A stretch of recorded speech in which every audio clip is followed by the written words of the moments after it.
Good evening, Stonewall Democrats of Austin. I feel very, very humbled by your invitation to be here this evening. I read y'all's questionnaire, I filled it out, and some of the questions I was like, why? Why do you even have to ask the question if I want your endorsement? Why do you have to ask the question if I get your endorsement, will I put it on my literature? Will I promote it? It shouldn't even be a question this time and age.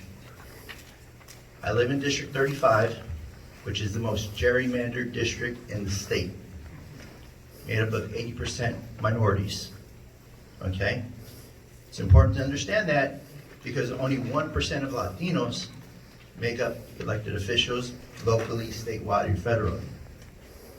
It's important to have representation. We know what it's like to feel marginalized. We know what it feels like not to be represented.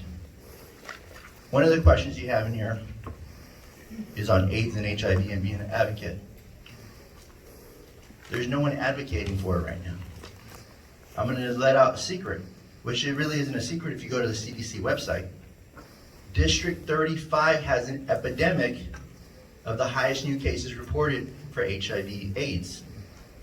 There's no one advocating for that. You hear a lot of advocating for the opioids epidemic, but guess what? That's not affecting the community.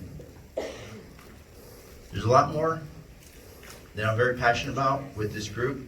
I want to take a question or two, but I just want you to know that I'm not a career politician.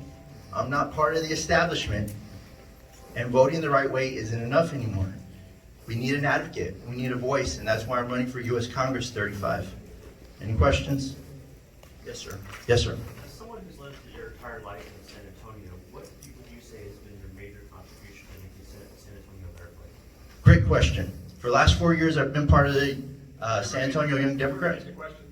Yeah, question is, someone who's lived the majority of my life in San Antonio, what have been my contributions?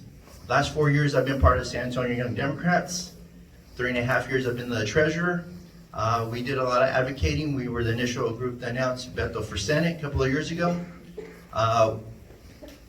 Look at who you have in place right now. Did they advocate or fight against the bathroom bill? Where's their stance on gay marriage? Voting the right way again is not enough. We need an advocate, and that's why I'm running. Any more questions? I'd love to take another question. There's another question in the front. Who are your key supporters here in Austin? That's a great question. Could you repeat it? For folks in the back? Who are my key supporters in Austin? I don't have a lot of key supporters. I'm running a grassroots campaign. I'm not part of the establishment. Again, I'm not a career politician. I'm someone who's concerned. I ran out of time, but you can look me up for People for Change, RAFAEL Alcoser, U.S. District 35. Yes, sir. Another question. If you were to get Stonewall Democrats endorsement, is there anything about your history that could look poorly on Stonewall? I'm a mid-school dropout, but besides that, no.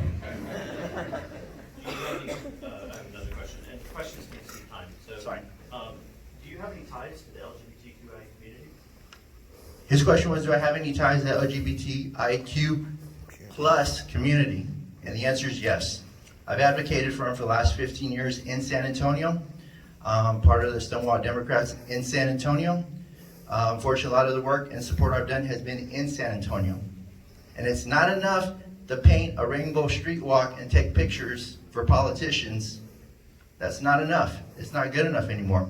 We need advocates. Okay, enough time.